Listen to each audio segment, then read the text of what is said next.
Hey, what's up, y'all? Welcome back to the channel, MMA Cannibal. Today, I'm giving y'all my predictions for UFC 303. Crazy ass card we got coming up. All the changes that have been happening, all the pullouts. Don't be surprised if another one comes up. But looks like the card's actually better than it was before when it was the McGregor pay-per-view. I'm more hyped for it now than I was before. So, without further ado, let's just get straight into it. My first prediction for the card, I'm going for Ricky Simone and Vinicius Oliveira.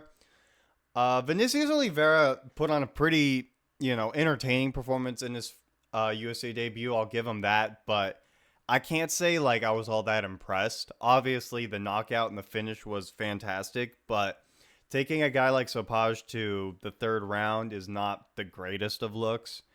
And this is his second UFC fight. And I think Ricky Simone is, not a massive jump up in competition, I guess you could say, but I rate Ricky, decently well. I won't say he's fantastic or anything, but he's pretty good. He's the kind of guy that, has maintained his spot right there, floating just at the bottom of the rankings, just outside the rankings for a while. I think there's a reason for that. He's not super old. He hasn't slowed down. He hasn't been showing signs of just absolutely falling off and being washed as of late.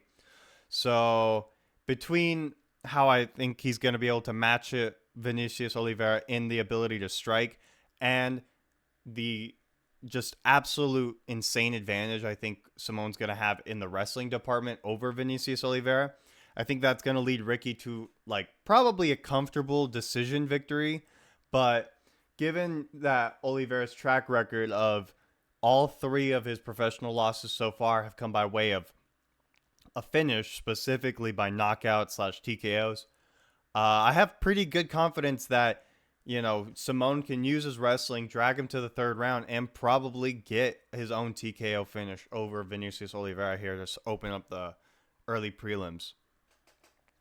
Moving up the card, we got Andre Arlovski and Martin Buday. Martin Buday has not impressed me at all in his resume. It does not look very good if you look at it.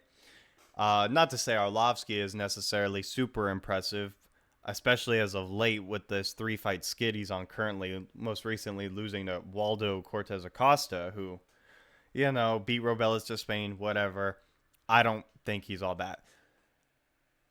That being said, every year that goes by, Arlovski gets just that bit older. He loses just one more fight. I think in this most recent fight, three-fight skid, he's literally lost by decision, submission, and knockout.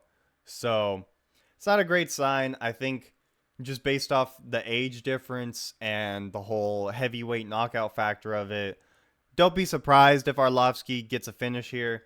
But I'm just going to take Martin Buday by a knockout. I think his youth is just going to be that edge factor here. Here we got Michelle Waterson Gomez versus Jillian Robertson. I like both of these girls actually a bit. Jillian Robertson, obviously nothing like too standout. Not to say like Gomez is particularly, but she definitely stands out a bit more than your average unranked WMMA fighter simply for her ability to get finishes somewhat consistently. Not over anybody fantastic, but I mean, she's been in there. She's been getting her finishes. A lot of these low-level fighters don't even get the finishes. They all just go to decisions and split decisions anyways. So her ability to get these finishes gives me a lot of confidence in her, especially since they're submission-oriented. Michelle Waterson, the karate hottie, obviously very stand-up oriented. Never had that much of a ground game and is on the much older side nowadays, I believe 38. Not a super great age for women's divisions or any of these lighter weight classes, period. So that being said, I'm taking Jillian Robertson by a submission, probably in like the second round, maybe the first even. I could totally see it happening off of Jillian Robertson's first takedown just as soon as she gets Michelle to the ground. Yeah, that's really all I got to say about that. Moving along, we got one of the biggest layups I've ever seen in my life. Going from Peyton Talbot, going from Cameron Simon to Giannis Gamori is just insane to me. Obviously, they want to build Talbot up and give him a free win on what was supposed to be the McGregor card and everything. I don't have a problem with that necessarily. I like Peyton Talbot. He's got, he's kind of got that it factor, that finishing sequence, and some of those combos he was putting on Cameron Simon in that fight were just a thing of beauty to watch. So I'm excited for him. I think even though this is a layup, it's going to be an exciting, finish for him. It's going to be a moment of like, whoa, he did it like in a crazy way, and not just like, the way Shara Bullet got his over Tricoli, where it was like a lackluster fight up until the finish. I think it's going to be a, semi-entertaining up until the finish, and I think the finish itself is going to be quite entertaining. I suppose I gave it away already, but obviously I think Talbot by knockout. I mean, what else is there to expect? I'm going to say second round for safety, but I mean, first round is very likely in the cards as well. Over here, we got Charles Jordane and Gene Silva. Gene Silva is, doing all right. He's got a bit of a name for himself, a little bit of hype surrounding him. But again, this is kind of a similar-ish situation to the Oliveira and the Ricky Simone fight, where this is also Gene Silva's second fight in the UFC, and his last fight was against Weston Wilson, who obviously is not that great, if you guys know who that is. And finishing him is kind of what you would expect from somebody who's like supposed to be somewhat decent. Obviously, and that's not anything negative against Gene Silva per se. It's hard to say when the opponent is like kind of a known can in a way to really, gauge just how good this guy's going to be and what he's going to bring to the table. But I have a lot of confidence in Jordane. I think I don't have a lot of confidence that Jordane's going to necessarily be like a top 5 fighter or fight for the title at any point. But I think he's a good low 15, low top 10 ranked fighter who is just going to have that little bit of, experience over Gene Silva, that little bit of more knowledge and just a little more comfortable fighting in the UFC. He's been on some of these bigger cards before. Obviously, this isn't like a super crazy spot they've been given. It's on the prelims, etc., etc. But I think it's just a little bit just a slight too much of a step up for Gene Silva.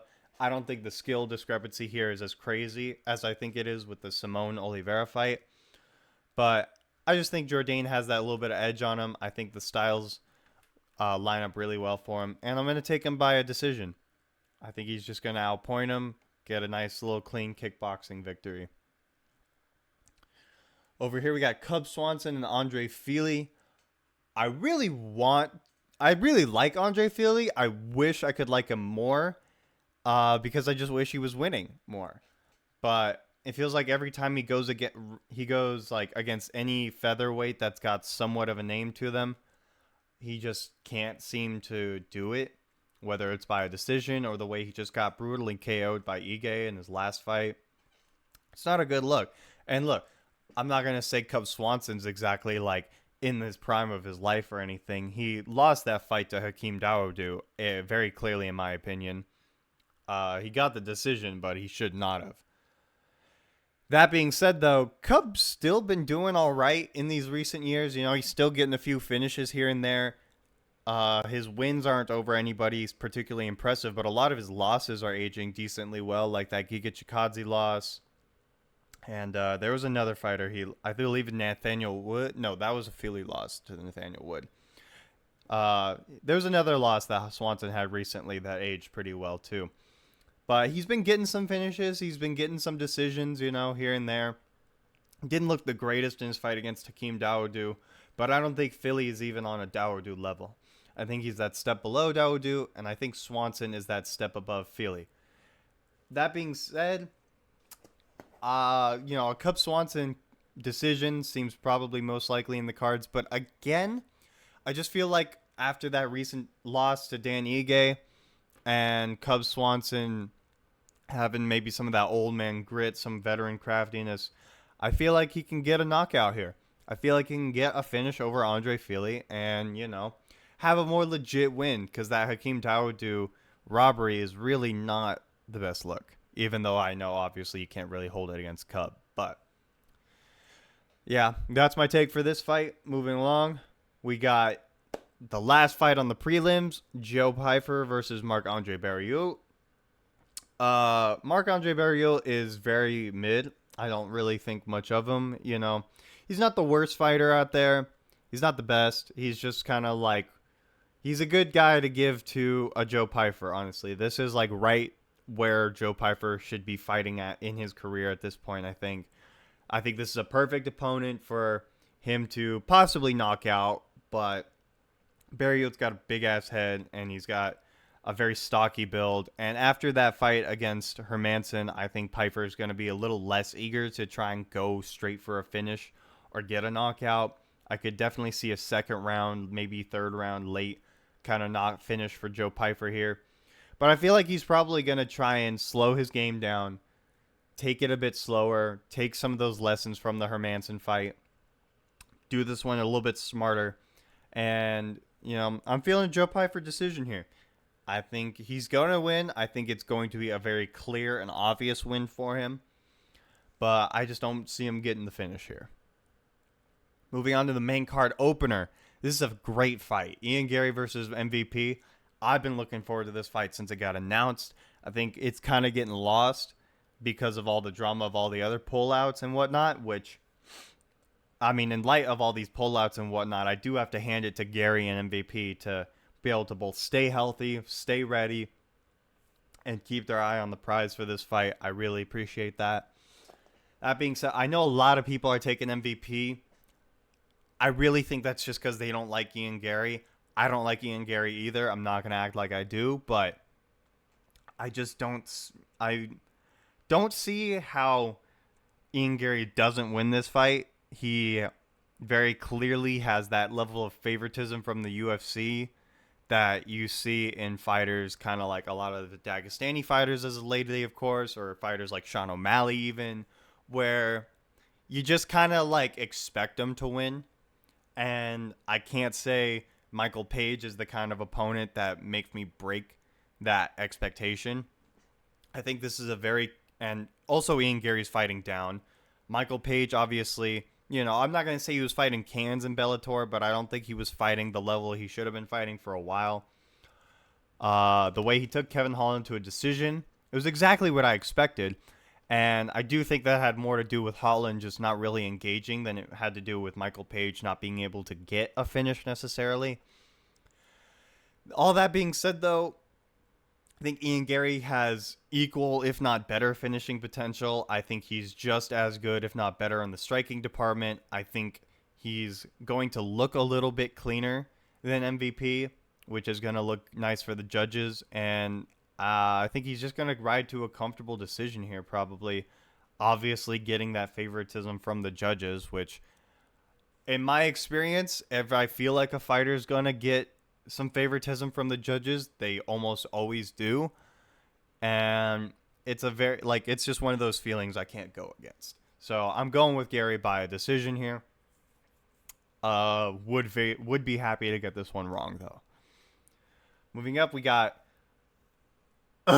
Why is this on the main card? We literally have Peyton Talbot and Joe Pyfer and Cub Swanson, Andre Feely right before the main card. Why is this? Why did this one make the cut? Why did this one make the cut? Just make this the prelim headliner or the early prelim headliner or the early prelim opener. Mayor Bueno Silva pissed me off with her last fight. I really had a lot of high hopes for her going into that fight. Probably more than I should have. But I was desperately looking for any reason to be interested in the bantamweight division, women's bantamweight division, I should say. And she just absolutely, completely pissed all over it. It was very, very depressing to watch. And yeah, after that, I really don't want to pick Bueno Silva, but I just can't bring myself to pick Macy Chason. I don't really think anything of her. She's obviously, you know, on the better end of women's MMA fighters, but I don't really think much of her. I think Myra is just, I think around the second or third round, you know, after some clinch exchanges and some pit pat striking exchanges. I think Bueno Silva is going to be able to get in on some sort of clinch, some sort of takedown, and find her way to a submission. Probably somewhere in the second round, like I said, maybe late third. But, don't be surprised if it goes to a decision. And honestly, don't be surprised if Chason wins. She's not that bad. And given the way Bueno Silva performed in that last fight, I think I need to completely reevaluate how I think of her. Well, I did, but, Moving on. Anthony Smith versus Roman Delit. Can you guys believe this fight used to be Jamal Hill and Khalil Roundtree? That's crazy. Anyways, Roman Delit, I got very excited about him, and I had a lot of high hopes for him after that Jack Hermanson win. But ever since then, he's done nothing but been incredibly disappointing and has done nothing but show more and more gaps in his skill. And, I'm not going to say that Hermanson fight was a fluke, but I don't know if he could recreate it that way. I almost feel like him and Hermanson fight 10 times, they each win 5 times. It's kind of like a coin toss of a matchup. Roman Dolidze's taking this on like a week's notice, I believe. Smith was like 3 weeks notice. I think Dolidze had another fight coming up and like later down the line. So he was kind of already in a camp, but I don't know if that's really going to be enough to justify this being like, him being in more shape and being more prepared. Smith's been around for a while. He's got tons of fights on his resume. I don't know how many short notice fights he's taken, but he's taken quite a few. No doubt. A lot of his most recent fights have been under very unideal circumstances, whether they were other short notice fights or very bad stylistic matchups for him. Dolidze is coming up from middleweight to this. This fight is taking place at light heavyweight, which gives Smith a definite size advantage for sure. Dolidze is going to struggle in the grappling department with that, I think, because Smith's not a terrible wrestler. I think Smith's just got enough technique. Usually I think of people in the lower weight classes as being more skilled than people in higher weight classes. But, as we know, middleweight's not that great of a division to begin with. And not to say that Smith is like clears most middleweights, but I think he clears Dolidze, especially on short notice. I think he gets a very comfortable decision victory here. I think in the stand-up, he's going to clear him. And as far as ground game goes, I think Smith will be able to neutralize him very well. I think he'll be able to stuff most of the takedowns. And even if Dolidze does get on top, I think he can get some control. But I don't think he'll be able to advance position very well. I don't think he'll be able to get to many submission positions or close to finishing the fight in that way. I don't think he'll be able to mount much ground and pound, etc., etc. I just think Smith's gonna get a nice, not super easy decision here, but definitely kind of on the easier side, we'll say. Co-main event, Brian Ortega, Diego Lopez. This might be the best fight on the card. Well, okay. Let me take that back. Obviously, Pereira Prochazka is the best fight on the card. But this is a damn close this is a damn close second. Okay.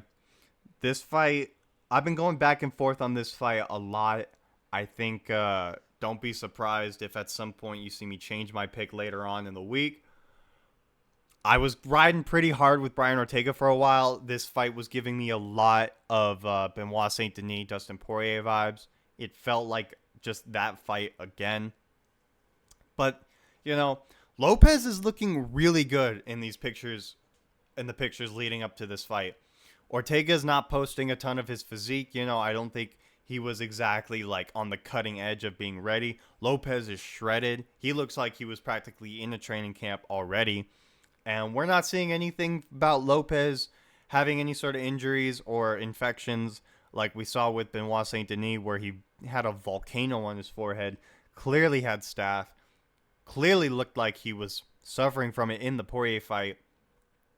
And I honestly think that was like a big difference maker in that fight. I had Poirier by knockout in that fight. I thought he was going to win. I thought he was going to, be that dog that he is. And not to say that Ortega isn't a dog, but I think Lopez and Ortega is a much more favorable stylistic matchup than Saint Denis was for Poirier. I think the stylistic matchup here for Diego Lopez is pretty good. In terms of jiu-jitsu and ground game, I do feel like they both probably match each other pretty well. Ortega's probably better than him in just pure technique and skill. But Lopez is strong. I think he's going to be in better shape. I think he's going to have better cardio than Ortega in this fight, honestly. We saw the way he acted on a Movsar Evloev short notice fight. That was his debut. He clearly stays ready. That's why he's in the UFC to begin with. So I think he's going to be in shape, ready to go. I don't remember if this fight's 3. I think they made it 5 rounds.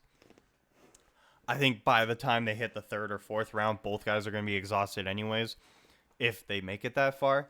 But I do think Lopez is just going to have that little bit more of just being ready, being prepared. Ortega has that dog in him. I don't think he's just going to get absolutely flatlined by Lopez's power the way like the Yusuf did and whatnot. But I think with the way Lopez is going to match Ortega in the scrambles and the submission attempts, and the way if he does hurt Ortega, he'll not be afraid to lead up with follow-up shots to the ground. I have to go with Lopez by some sort of TKO here. I think Ortega didn't take the shots from Yair Rodriguez very well. I think Lopez hits harder than Yair, and Lopez has that dog in him that I think Yair was missing in that fight in the rematch against Ortega. I think if Yair had a little bit more heart to him, I think if he had a little more, just skill and, drive in that fight, he would have been able to neutralize Ortega's top control better and get himself out of those positions. But it was just every time Ortega got top control, Rodriguez was completely screwed. And I see a lot of similarities in this fight to the Rodriguez fight, except Lopez has better power, worse striking, and matches him in the grappling. So I'm taking Lopez by a TKO. Probably later, somewhat later, like mid-3rd round, maybe early 4th. Finally, the main event. Man, these guys' pictures on freaking the UFC website are so hilariously mismatched. So much over Pereira's legs are showing, and so little Prochazka's are because of that top knot. It's hilarious. Anyways, both these guys taking this fight on short notice, just like the Ortega-Lopez one. So that's a factor to consider for both guys. Pereira's currently got 2 broken toes, I believe, which obviously, as far as injuries go, broken toes have not shown to hinder fighters in the octagon all that much. However, I do think it's that one little thing, because Pereira was talking about it a little bit, how he wanted to not maybe take this fight, or not take this fight specifically, but not fight quite as soon as this, simply because he wanted to let that heal. Prochazka made no mentions of anything like that. So even though he had a bit more of a war in his last fight against Rakic than Pereira did against Hill, the fact that Yuri said absolutely nothing about wanting to take any sort of breaks or needing to wait around or anything like that gives me a lot of, good faith that he's not really compromised in any way. And Alex Pereira just is that touch. And if you watch their first fight back again, there's a lot of moments where Yuri looks like he could start a finishing sequence. There's a lot of moments where he has Pereira backed up on the fence in almost the same way that Pereira had Izzy backed up on the fence in their first MMA fight. Those leg kicks from Pereira obviously were very devastating to Yuri. And, Alex's power is nothing to scoff at, as we've seen over and over and over again. Those shovel hooks, those uppercuts, the check left, it's all still there for him. However, in a short notice situation where Alex wasn't super ready, going on tours in Australia, rehabilitating his toes, etc., Yuri's, he did another one of those 3 days, no food, no water in a dark room, training a week after his 300 fight. He's clearly been back in the gym, just ready, raring to go again. I think short notice really favors him. They've both game planned for each other already, so it's not like Pereira's not going to know what to expect. But I think Prochazka is just going to be on him. I think Prochazka is going to increase the aggressiveness. I think he's going to be in his face. He had every disadvantage in that last fight with how long he'd been inactive for and coming off that shoulder injury. Now he's got to fight in between. His last fight was not too long ago. Now he's being active. He doesn't have any big injuries that he's coming back from. I think he's going to be there. Prochazka's chin is gnarly. He didn't get knocked out by Pereira in that first fight. That finish was not definitive. I think, if it stayed in that position, there's a chance Prochazka could have gotten him into some sort of good grappling situation that was very beneficial for Yuri. So, I think I got to take you. All right. I made a mistake and didn't move the circle over. But let me I'm not going to go in and edit that. I don't care. I'm just going to say Yuri by like a second round knockout is what I'm going to take. I think this fight I think the conditions of this fight heavily favor him compared to Alex Pereira. And he had a lot of success in their first fight. I think it was really close, a lot closer than a lot of people give him credit for. And that's really all I have to say. Thank you guys for watching. Let me know what you guys think down in the comments below. If you think I'm going to be right, if you think I'm going to be wrong. And enjoy the card, you guys. Stay violent.